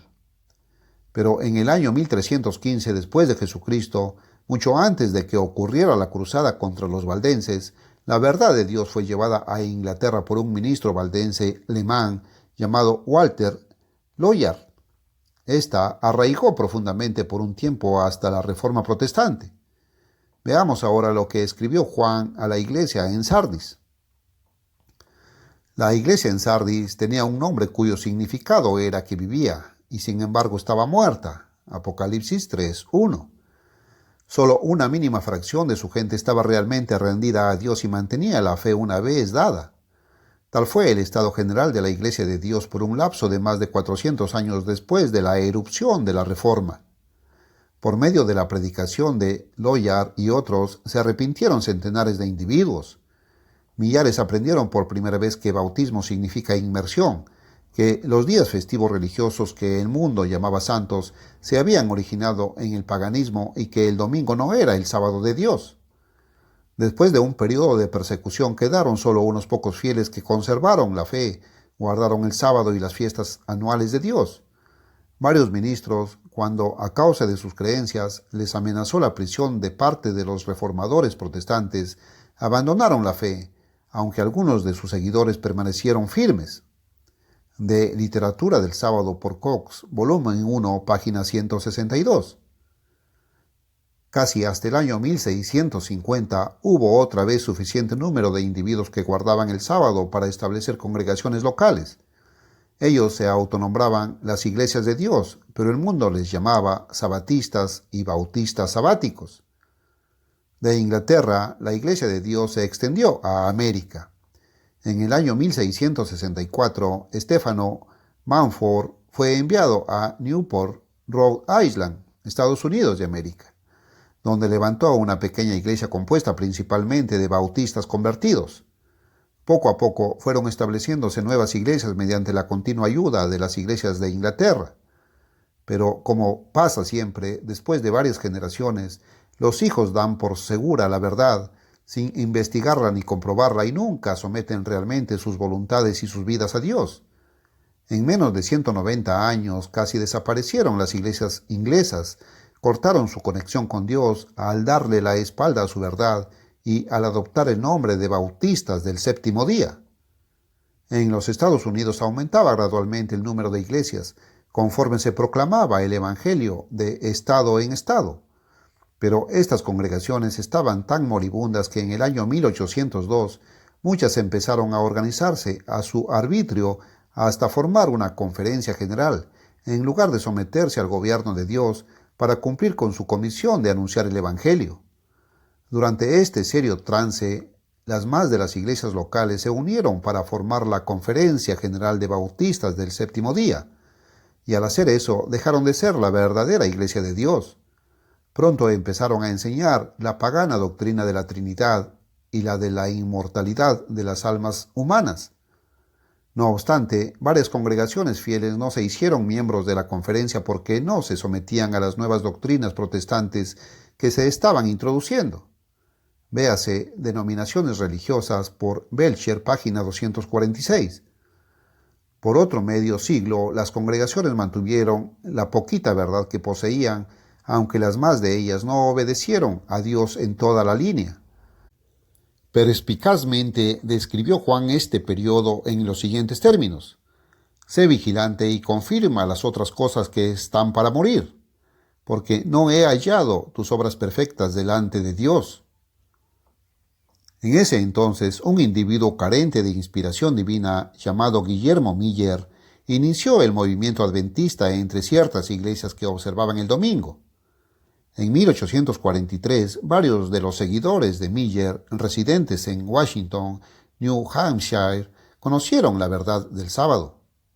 Sin embargo, no fue sino hasta después del lamentable chasco de 1844 cuando se hizo saber al Cuerpo General de Adventistas la cuestión del sábado. Muy pocos aceptaron el sábado y pronto se unieron con el corto número de hermanos que quedaba de la Iglesia de Dios y que habían rehusado afiliarse a la Conferencia Bautista del Séptimo Día. Los miembros de dicha conferencia se autonombraron la Iglesia de Dios y comenzaron a publicar la Revista Adventista y el Heraldo Sabático. Su primer himnario fue dedicado a la Iglesia de Dios esparcida. Cada año que pasaba, la señora Elena G. de White iba introduciendo nuevas y diferentes doctrinas para poder explicar el fracaso adventista del 22 de octubre de 1844. La Iglesia de Dios original generalmente no seguía los testimonios inspirados de la señora de White.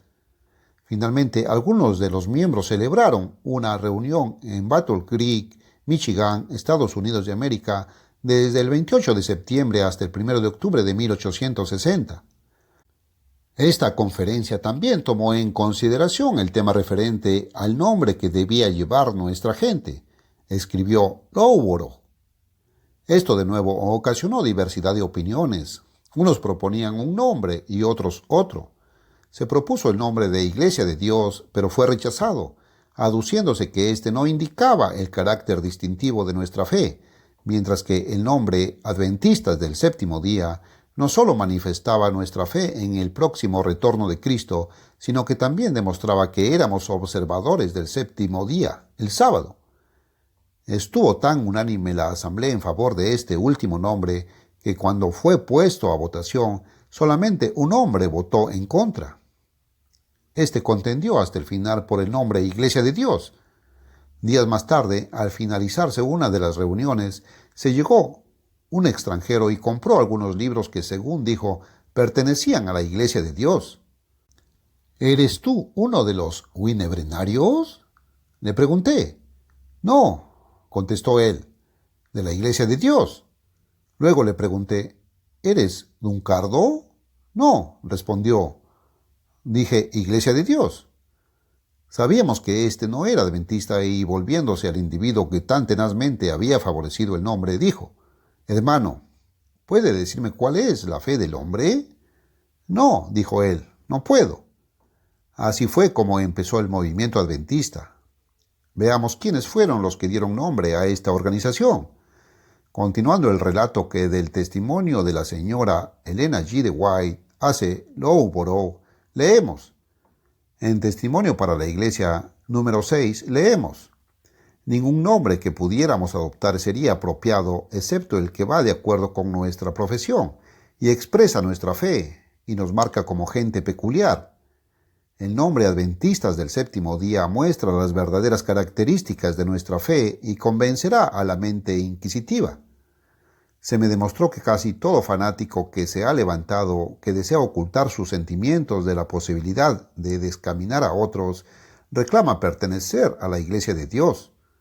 Tal nombre despertaría sospechas inmediatamente porque se emplea para esconder los errores más absurdos. Origen y progreso de los Adventistas del Séptimo Día, capítulo 19, página 227. Presumiblemente lo anterior hace al apóstol Pablo un fanático porque él llamó a la Iglesia de Dios.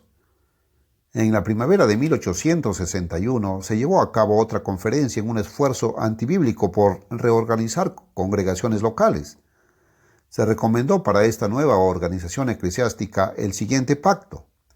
Nosotros, los abajo firmados, nos asociamos como una iglesia adoptando el nombre de Adventistas del Séptimo Día. Una vez más, los hombres olvidaron que no pueden autoorganizarse dentro de la Iglesia de Dios. Solo pueden organizarse por sí mismos fuera de la Iglesia de Dios. Cuando este nuevo nombre se imponía por la fuerza sobre las iglesias, en la publicación adventista Revista y Heraldo del 9 de abril de 1861, apareció la siguiente carta.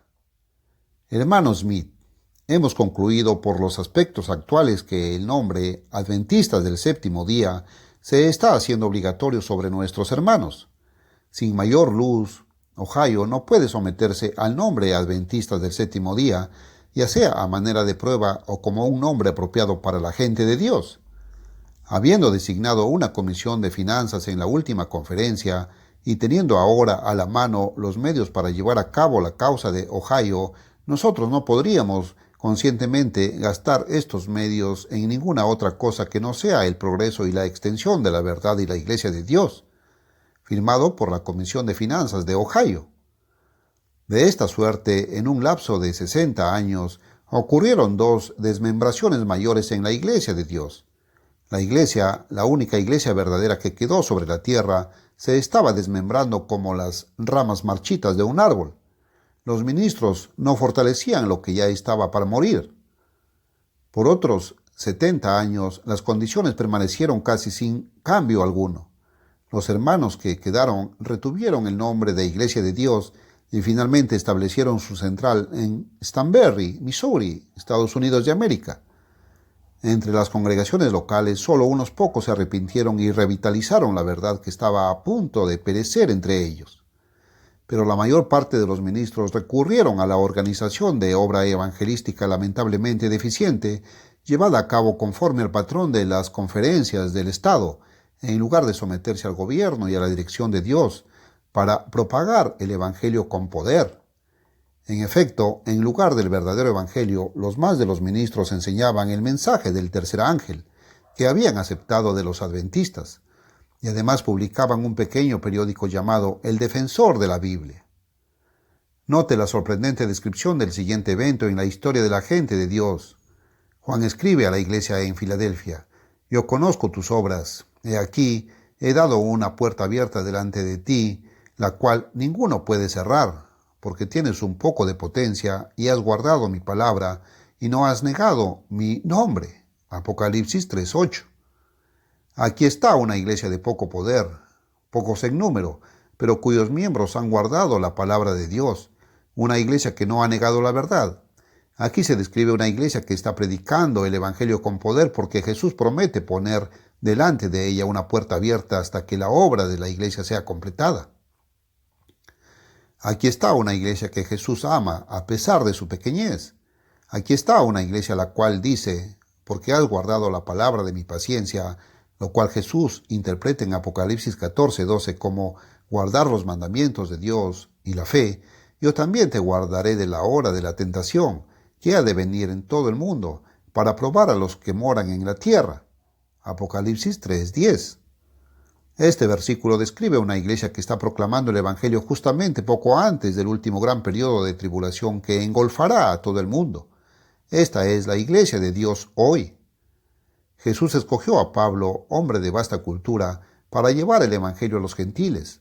Después levantó a Pedro Baldo, un comerciante que había alcanzado mucho éxito, para mantener su verdad con vida durante la Edad Media. En estos últimos días, cuando el Evangelio tiene que ir a todo el mundo, Jesús escogió a un hombre ampliamente preparado en el campo de la publicidad y los negocios para llevar a cabo esta misión. Su nombre es Herbert W. Armstrong. Pablo fue derribado y humillado. Baldo fue sacudido y conmovido por la muerte repentina de su amigo.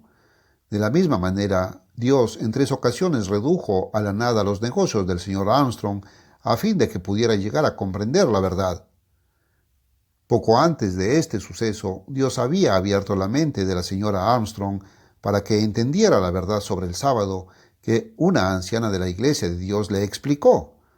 Después de 6 meses de estudio, en un persistente esfuerzo por probar que la observancia del sábado era contraria a las Escrituras, el señor Armstrong también sometió su voluntad a Dios y aceptó el sábado.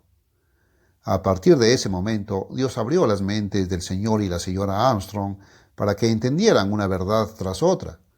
Los hermanos de la Iglesia de Dios con quienes se asociaban llegaron a interesarse tan intensamente que el señor Armstrong pronto se encontró, a instancias de ellos, presentándoles pláticas y predicando después a grupos pequeños en el estado de Oregón, Estados Unidos de América. Poco después de que fue ordenado el señor Armstrong en 1931, véase Historia de la Verdadera Iglesia por Dagger y Dodd, página 304, ocurrió un grave trance. Estaba en pie un movimiento para organizar las congregaciones locales de la Iglesia de Dios bajo un gobierno humano, un consejo financiero de 7 hombres. Por el año 1933, algunos de los ministros principales demandaron que ya no se predicaran nuevas verdades a los hermanos. Se negaban a arrepentirse y a permitir que el Espíritu Santo obrara por medio de ellos para establecer la verdad que estaba a punto de perecer. Las más de las congregaciones no pudieron resistir y sufrieron la muerte espiritual. La era de la iglesia de Sardis había concluido. Estaba por iniciarse el periodo de la iglesia de Filadelfia.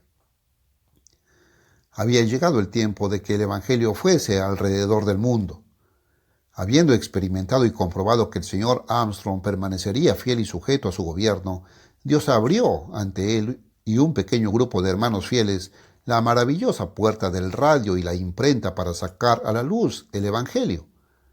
A partir de un minuto empezando en Oregón en 1934, la obra de Dios se extendió para cubrir una gran parte de Norteamérica en 19 años. En 1953 trascendió a Europa y al mundo. Todo esto es muy significativo. Dios concedió a la Iglesia Apostólica justamente 2 ciclos de 19 años para llevar el Evangelio al viejo mundo. Abrió una puerta al apóstol Pablo al principio del segundo ciclo de 19 años a través de la cual el Evangelio fue a Europa. Hechos 16:9 y 2 de Corintios 12 y 13. Así que ahora, justamente antes de la segunda venida de Cristo, Dios ha dado a su iglesia, esta iglesia, solamente 2 ciclos de 19 años para proclamar el Evangelio al mundo. El primer ciclo ya pasó. Luego Dios abrió de súbito la puerta para el segundo ciclo, en enero de 1953, y el Evangelio va ahora a todo el mundo. ¿Se da cuenta de la significancia de todo esto? Significa que esta obra, esta misión a la cual Dios nos ha llamado, es una obra divina, una misión divina, no la obra de cierto hombre. Es la obra de la Iglesia de Dios, a quien Jesús encomendó la más grandiosa tarea que jamás haya recaído sobre los mortales: proclamar su Evangelio, las buenas nuevas del reino de Dios, a todas las naciones. Somos gente de poca potencia, pero Dios ha puesto delante de nosotros una puerta abierta que ninguno puede cerrar. Tenemos que usar esa puerta. Tenemos que ser celosos y trabajar, orar, estudiar, dar diezmos y ofrendas como nunca antes habíamos dado, para que este Evangelio pueda ir con poder alrededor del mundo. Nótese que esta iglesia no ha negado el nombre de Dios. ¿Cuál es el verdadero nombre de la iglesia? La Biblia da el verdadero nombre de la iglesia en 12 pasajes. El 12, recuerde, es el número completo de Dios. En 5 pasajes donde aparece el nombre verdadero de la iglesia, se indica el cuerpo de Cristo entero, la iglesia como un todo. En consecuencia, cuando habla de la iglesia entera, incluyendo todos sus miembros individuales sobre la tierra, el nombre es la iglesia de Dios. He aquí los 5 pasajes mencionados. 1. Hechos 20:28. La admonición a los ancianos es pastorear la iglesia de Dios, versión moderna. 2. Primera de Corintios 10:32. No seáis tropiezo ni a judíos ni a gentiles, ni a la iglesia de Dios. 3. Primera de Corintios 11:22. ¿O menospreciáis la iglesia de Dios y avergonzáis a los que no tienen nada? 4. Primera de Corintios 15:9.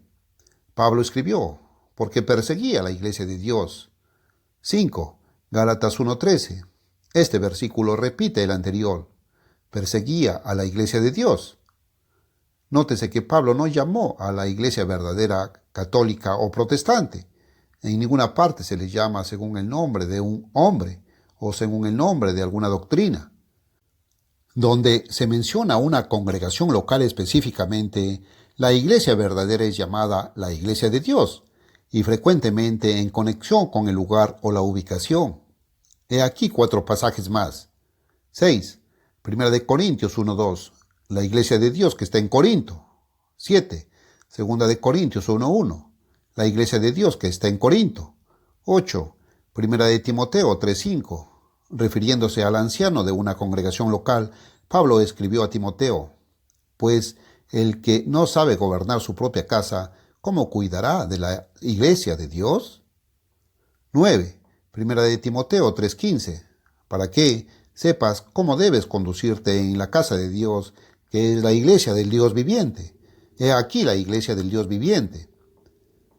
Al hablar de congregaciones locales colectivamente, no como un cuerpo general, sino como el total de todas las congregaciones locales, el nombre bíblico es las iglesias de Dios. A continuación citamos los 3 versículos finales de los 12 que nombran la iglesia. 10. Primera de Corintios 11:16. Nosotros no tenemos tal costumbre, ni las iglesias de Dios. 11. Primera de Tesalonicenses 2:14. Porque vosotros, hermanos, vinisteis a ser imitadores de las iglesias de Dios en Cristo Jesús que está en Judea. 12. Segunda de Tesalonicenses 1:4.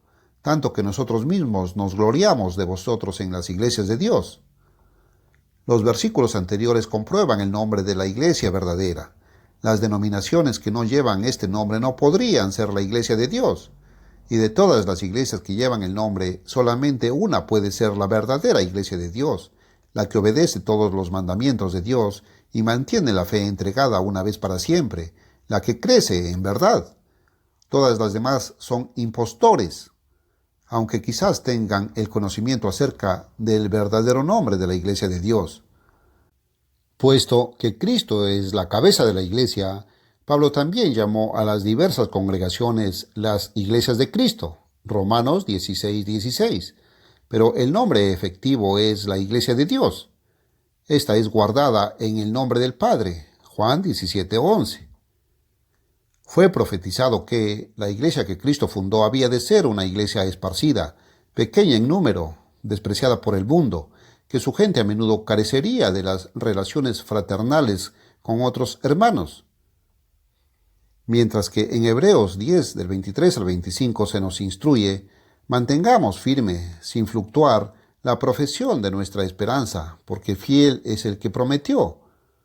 Y considerémonos unos a otros para estimularnos al amor y a las buenas obras, no dejando nuestra congregación, como algunos tienen por costumbre, mas exhortándonos, y tanto más cuando veis que aquel día se acerca. Sin embargo, note bien que no se nos da instrucción de reunirnos con individuos ciegos y engañados de las denominaciones. La instrucción es no dejando nuestra congregación, es decir, la de los verdaderos cristianos que tienen la verdad, que están llenos del Espíritu Santo de Dios, realmente convertidos, y que andan en la luz, viviendo por cada palabra de Dios. Ya es hora de que sepa por qué. La mujer caída de Apocalipsis 17 está claramente identificada como la gran iglesia falsa, que gobernó sobre los reyes del Imperio Romano desde el año 554 hasta 1814. Sus doctrinas y prácticas, aunque falsamente ostentan nombres cristianos, de hecho son los mismos misterios caldeos del antiguo culto babilónico a Baal, denunciado en la Biblia como el más idólatra de todos los cultos falsos. Note lo que dice en Apocalipsis 17:5. Se le llama Babilonia la Grande, la madre de las rameras. Es una iglesia madre y tiene hijas que también son iglesias. Ella llama a las denominaciones protestantes sus hijas indóciles. Salieron de ella en protesta y se autonombraron protestantes. Ellas, al igual que su madre, participan en los gobiernos, la política y los asuntos de este mundo y consecuentemente rechazan el gobierno de Dios. Eso precisamente, versículo 2, es la causa de que ella haya caído de la gracia. Todas las denominaciones protestantes contienen cierta mixtura de falsas doctrinas romanas que fueron transmitidas de la antigua idolatría babilónica. Es un sistema organizado, aunque dividido en centenares de organizaciones sectarias.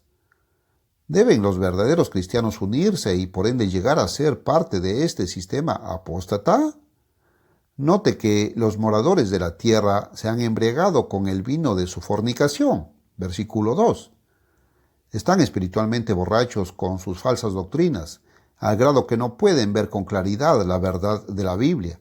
Su visión espiritual está empañada, confusa. Espiritualmente están ciegos. La verdad es que Dios no plantó estas iglesias, y Jesús dijo, toda planta que no plantó mi Padre Celestial será desarraigada. Dejadlos, son ciegos, guías de ciegos, y si el ciego guiara al ciego, ambos caerán en el hoyo. Mateo 15, 13, 14. La Biblia no dice que tenemos que reunirnos con el mundo, sino con los nuestros, los que están en verdad convertidos. Dios no ha convocado a reuniones religiosas cada domingo por la mañana, ni tampoco nos hemos de reunir los sábados con una iglesia apóstata que ve el argumento acerca del sábado, pero que sigue las falsas visiones de una profetisa y rechaza el evangelio del reino de Dios. Dios no está en estas iglesias. Ellas meramente se reúnen por su propia cuenta y autoridad, y no por mandato de los ministros de Dios. Si usted ya fue convertido y justificado por el Espíritu de Dios, ¿qué compañerismo tiene la justicia con la injusticia? ¿Y qué comunión la luz con las tinieblas? 2 Corintios 6:14. No, Dios nos ordena no tener comunión con las obras infructuosas de las tinieblas. Efesios 5:11. Si Dios ha abierto su entendimiento a su verdad, tiene un tesoro inapreciable por su excelencia. Si alguno viene a vosotros y no trae esta doctrina, no lo recibáis en casa, ni le digáis bienvenido, porque el que le dice bienvenido participa en sus malas obras. 2 Juan 10:11. Cuando los discípulos preguntaron a Jesús si eran muchos los que se salvaban, él explicó que los más se irían por el camino ancho que lleva a la destrucción, pero pocos encuentran el camino recto y estrecho que lleva a la vida eterna. A los que están dentro de su verdadero compañerismo y comunión, él les llama la manada pequeña. Recuerde que nuestra comunión es con el Padre y con Jesucristo primeramente, y el uno con el otro solamente en y por medio de Cristo. 1 Juan 1, del 1 al 7.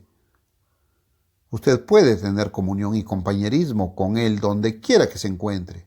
Retírese inmediatamente de cualquier otro compañerismo que no sea el de Cristo y de los que están en Cristo y Cristo en ellos. En Juan 15:5 Jesús dice, yo soy la vid, vosotros los pámpanos. ¿Qué se imagina que sucedería si los pámpanos dijeran, vamos atándonos nosotros por nuestra cuenta? Eso es exactamente lo que hacen aquellos que se reúnen de su propio acuerdo sin ministros. Para ser un cristiano usted tiene que morar en Cristo, vivir según sus instrucciones. ¿Reciben los sarmientos de la vid su savia de los otros sarmientos? ¿O la reciben del tocón central? Usted tiene que recibir su poder espiritual de Cristo, la vid, no de una rama, de un individuo que cree que sería bueno celebrar un estudio privado. En Efesios 4, del 11 al 17, Pablo explica que Cristo dio oficio a evangelistas, pastores, maestros y otros cargos ministeriales para perfeccionar a los santos, para la edificación del cuerpo de Cristo, hasta que todos lleguemos a la unidad de la fe y del conocimiento del Hijo de Dios, a un varón perfecto, para que ya no seamos niños fluctuantes, llevados por doquiera de todo viento de doctrina, por estratagema de hombres que para engañar emplean con astucia las artimañas del error, sino que siguiendo la verdad en amor, crezcamos en todo en aquel que es la cabeza, esto es, Cristo. ¿Cuál es el propósito del ministerio? Instruir a los hermanos para que crezcan en amor y en buenas obras, exactamente como lo menciona Hebreos 10:24. Luego, el propósito de Dios es que los pastores pongan buen ejemplo y que instruyan al rebaño que debe congregarse con un ministro. Si los hermanos pueden llevar a cabo esto al congregarse sin un ministro, Jesús desperdició su tiempo cuando entrenó a los que llegaron a ser pastores o ancianos. Entonces él cometió un error al entrenar a los discípulos para que predicaran y apacentaran el rebaño, si el rebaño podía apacentarse a sí mismo. El hecho mismo de que el ministerio es para la edificación de la iglesia es prueba positiva de que el congregarse sin un pastor no conducirá a la unidad y perfección en conocimiento. Sin un pastor en un grupo local, inevitablemente surgirán la desunión, la contención y el error. La experiencia lo comprueba. Pero ¿no prometió Jesús que donde quiera que 2 o 3 hermanos se reunieran, Él estaría en medio de ellos? La común mala aplicación de este texto se deriva del hábito de leer descuidadamente. Cristo estaba discutiendo con sus apóstoles la cuestión de hacer decisiones obligatorias en la iglesia. Mateo 18:17. Él prometió respaldar cada decisión, aun cuando solamente 2 o 3 se reunieran en su nombre. ¿Qué significa la expresión en su nombre? Quiere decir por su autoridad. Nosotros bautizamos en el nombre de Jesucristo, por su autoridad. Pero Jesús jamás dio autoridad a sus convertidos para que celebraran reuniones por sí mismos sin ministro. Cualquiera que así obra no está actuando de acuerdo con los mandamientos de Jesús. Va en contra de la autoridad de Cristo. Él no les promete estar en medio de ellos. Además, de acuerdo con el diseño trazado en Levítico 23 del 2 al 4, Dios ordena a sus ministros convocar asambleas o ordenar reuniones. Dios nos dice en qué días tenemos que reunirnos y Él ordena a sus ministros que digan a la gente cuándo y dónde quiere Él que se celebren las asambleas. Es el obrar de Dios, no del hombre. Los ministros son los siervos de Dios y los pastores del rebaño. Pero en realidad no se nos ha dejado sin comunión con los hermanos. Cuando el programa El Mundo de Mañana esté en el aire, estamos asistiendo en cierto sentido a un servicio religioso con un ministro. Es así como Dios alimenta ahora a muchos de los de su rebaño. Este es el tiempo del fin cuando las profecías que habían permanecido ocultas por siglos están siendo reveladas. La verdad está siendo restaurada. El saber aumenta rápidamente, pero el saber trae consigo responsabilidad. Se convierte en un peligro cuando no se maneja adecuadamente. Note ahora la última amonestación que Jesús hace a su iglesia. Precisamente al cierre de esta era, cuando la obra de difusión del Evangelio está casi terminada, Jesús se dirige aún a otra obra eclesiástica, la iglesia de la Odisea. Yo conozco tus obras, que ni eres frío ni caliente. Te vomitaré de mi boca. Apocalipsis 3, 15 y 16. Esta terrible condición está a un paso de nosotros. Así como los remanentes de la era de Sardis de la iglesia existen codo a codo con la era Filadelfia, de la misma manera nosotros continuaremos nuestra obra hasta el preciso tiempo del fin y luego aparecerá otro grupo, un grupo que no será considerado digno de escapar de la gran próxima tribulación. Tiene que surgir otra obra separada, compuesta de individuos engendrados, pero tibios espiritualmente. Ay de nosotros si participamos en semejante obra. Se trata de una obra que está por surgir a causa de nuestra predicación, que dirá: rico soy y me he enriquecido y no tengo necesidad de nada. Y Jesús le replicará: yo a cuantos amo los reprendo y castigo. Sé celoso, pues, y arrepiéntete. Es tiempo de despertar. Si usted se torna complaciente, carente de celo, si empieza a mirar a la iglesia local como un club social, en lugar de poner su corazón en el Evangelio, puede ser que también se halle a sí mismo en la iglesia de la Odisea y sea dejado sin protección para que sufra la inminente y horripilante tribulación. Note la amonestación que Jesús nos hace hoy en Lucas 21:36. Velad pues, orando en todo tiempo, que seáis tenidos por dignos de evitar todas estas cosas que han de venir y de estar en pie delante del Hijo del Hombre. Oremos pues todos y trabajemos unidos para llevar este Evangelio a todas las naciones, de manera que Jesús pueda decir a cada uno de nosotros: bien hecho, siervo bueno y fiel.